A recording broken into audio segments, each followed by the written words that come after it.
बिलासपुर के पूर्व कांग्रेस विधायक बंबर ठाकुर को शिमला के आईजीएमसी अस्पताल से छुट्टी मिल गई है। वो बजट सत्र के दौरान विधानसभा परिसर में पहुंचे। बैसाखियों के सहारे आए बंबर ठाकुर ने मीडिया से बात करते हुए भाजपा नेता और विधायक त्रिलोक जम्वाल पर फिर से आरोप लगाए और आरोपियों के साथ त्रिलोक जम्वाल की तस्वीरें भी शेयर की। होली के दिन बिलासपुर में हुए इस गोलीकांड में डीआईजी सौम्या संभाशिवन की अध्यक्षता में एसआईटी बनाई गई थी। इस दौरान सोमवार को हरियाणा के रोहतक से शूटर अजय को पुलिस ने गिरफ्तार किया, जिसे अब बिलासपुर लाया जा रहा है। शिमला में बंबर ठाकुर ने मामले में और गिरफ्तारियों की पुष्टि की और बताया कि भाजपा विधायक त्रिलोक जम्वाल को विधानसभा चुनाव में आरोपियों ने फंडिंग की थी। उन्होंने आरोप लगाया कि आरोपियों ने विधानसभा चुनाव के दौरान उनके बेटे पर भी हमला किया था। उन्होंने नेता प्रतिपक्ष जयराम ठाकुर से भी मामले को देखने और विधायक को समझाने की बात की। उन्होंने कहा कि उन्हें पुलिस की जांच पर पूरा विश्वास है। बंबर ठाकुर ने कहा कि वो मुख्यमंत्री को पत्र को देने आए हैं, क्योंकि त्रिलोक जम्वाल कह रहे हैं कि मेरी सिक्योरिटी हटाई जाए। अगर उस दिन मेरी सिक्योरिटी न होती तो मैं अब तक मर चुका होता। उन्होंने कहा कि मेरी सिक्योरिटी को बढ़ाया जाए। मैं मुख्यमंत्री जी को पत्र भेज दिया कि मेरी सिक्योरिटी बढ़ाई जाए। अभी मेरे को घर में ही खतरा है, घर में ही अटैक हुआ है।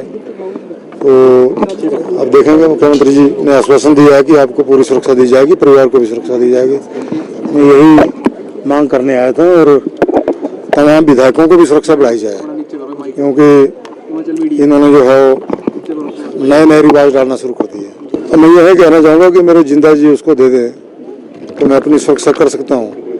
यदि मेरे मरने के बाद मेरे को मिलता है तो उसका कोई औचित्य नहीं होगा। वो गैंगवार बनाना चाहता है, पर हमारी तरफ से कोई लड़ाई नहीं है। जो शूटर आए हैं वो भी हमारे दुश्मन नहीं है, वो तो पेड़ है। उनको तो कोई भी पैसा देगा दूसरी तरफ चल जाएंगे। ये सिर्फ इनका कराया हुआ है। ये गैंगवार साबित करना चाहता था कि इसको हम उड़ा दें, बाद में बोले तो गैंगवार से मरा। हमारी तरफ से कोई ऐसी नहीं है, ना कोई दुश्मनी थी, ना है, ना रहेगी।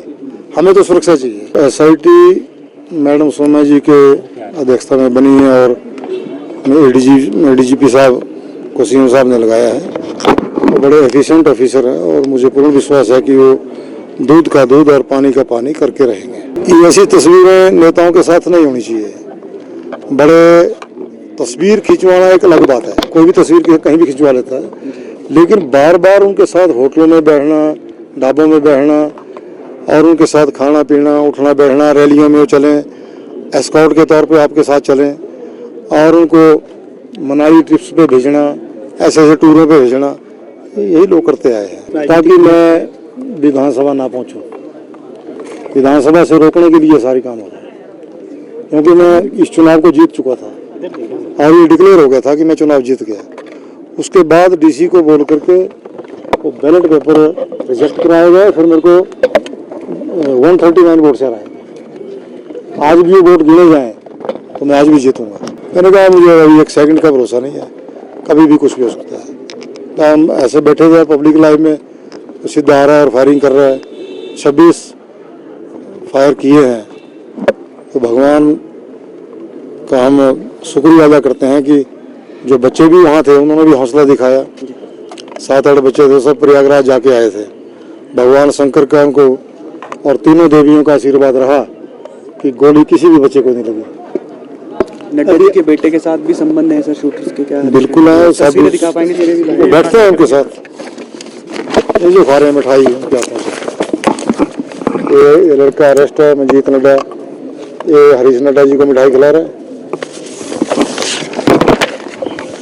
ये इनके कंधे पे नाच रहे हैं। 2 दिन पहले चुनाव से मेरे बेटे को मारा, फिर उनके कंधे पे जीतने के बाद डांस कर रहे हैं। सारी तस्वीर है, ये वीडियोज भी हैं। ऐसा नहीं है कि ये फोटो ही लाए होंगे, वीडियो है हमारे पास में सारी बने। ये भी वही है।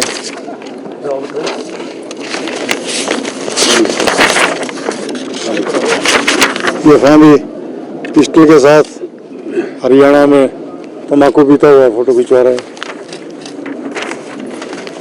और ये कुलदीप सिसु जो मेन शूटर है, जो है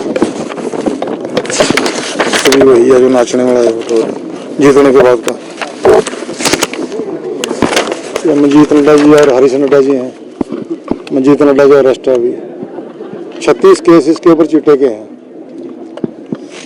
अब जिसके ऊपर 36 केस चीटे के चल रहे हों उसके साथ जेपी नड्डा साहब के बेटे का बैठना जो है बहुत ही दुर्भाग्यपूर्ण है। चल पाऊंगा, डॉक्टर्स ने कहा है कि तो 6 महीने आपको इस पे चलना है, अन्यथा कोई और फ्रैक्चर हो जाएंगे। जयराम जी बड़े वरिष्ठ नेता हैं, ऐसे व्यक्ति के गुमराह ना हो। ऐसे इन तस्वीरों के बारे में पूछो उसे कि ऐसा क्यों है, तब मैं उनको समझूंगा कि ये अच्छे नेता हैं। अपने विधायक को भी तो पूछे ना कि क्यों है। अब हरीश नड्डा जी को बंदूक के साथ खेलने का क्या शौक है? क्या ये बंदूक उनको लाइसेंस, इसका लाइसेंस है उनके पास? तेरी शूटरों की बंदूक है, उनके पास हो सकता है पिस्टल का हो, और ये बंदूक क्या है? ये जेपी नड्डा जी बिलासपुर के सबसे बड़े तस्कर, जिसने सारे बच्चे बिगाड़ दिए, सब बच्चों की जिंदगियां खत्म कर दी और माताओं की गोदियां खाली हो गई हैं।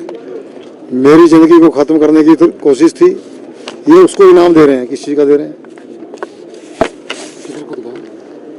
देखिए तो कौन सा इनाम दे रहे हैं, उनसे पूछने की बात है। या जयराम जी को पूछना कौन सा इनाम दे रहा है उनको। ये कुलदीप सिसु मेन शूटर हरियाणा और फांदी, और सिर गोली के साथ ही जीना पड़ेगा मुझे, पूरा उम्र भर मेरी टांग में रहेगी। अब भगवान का शुक्र है, चलेंगे तो चलेंगे, जैसे भी पड़ेगा वैसे चलेंगे। सरकार ठीक दिशा में इंक्वायरी कर रही है और भाजपा को लगता है, भाजपा के भी मैं एक दो नेताओं को कह रहा हूँ, सारी भाजपा नहीं, सारे भाजपा के लोग तो बोले कि गलत हुआ, ऐसा नहीं होना चाहिए। लेकिन यदि इनको एक दो बंदों को लगता है कि भाई किसी और जगह से करानी तो करा दें। हम तो इंक्वायरी चाहते हैं कि भाई जिसने गलत किया, जो शूटरों को लेके आया, जिसने शूटरों को बिल्डिंग रहने को दी, जो खाने पीने का खर्चा उठा रहा था, उस व्यक्ति को सामने लाया जाए। Bureau report, channel 9, Shimla.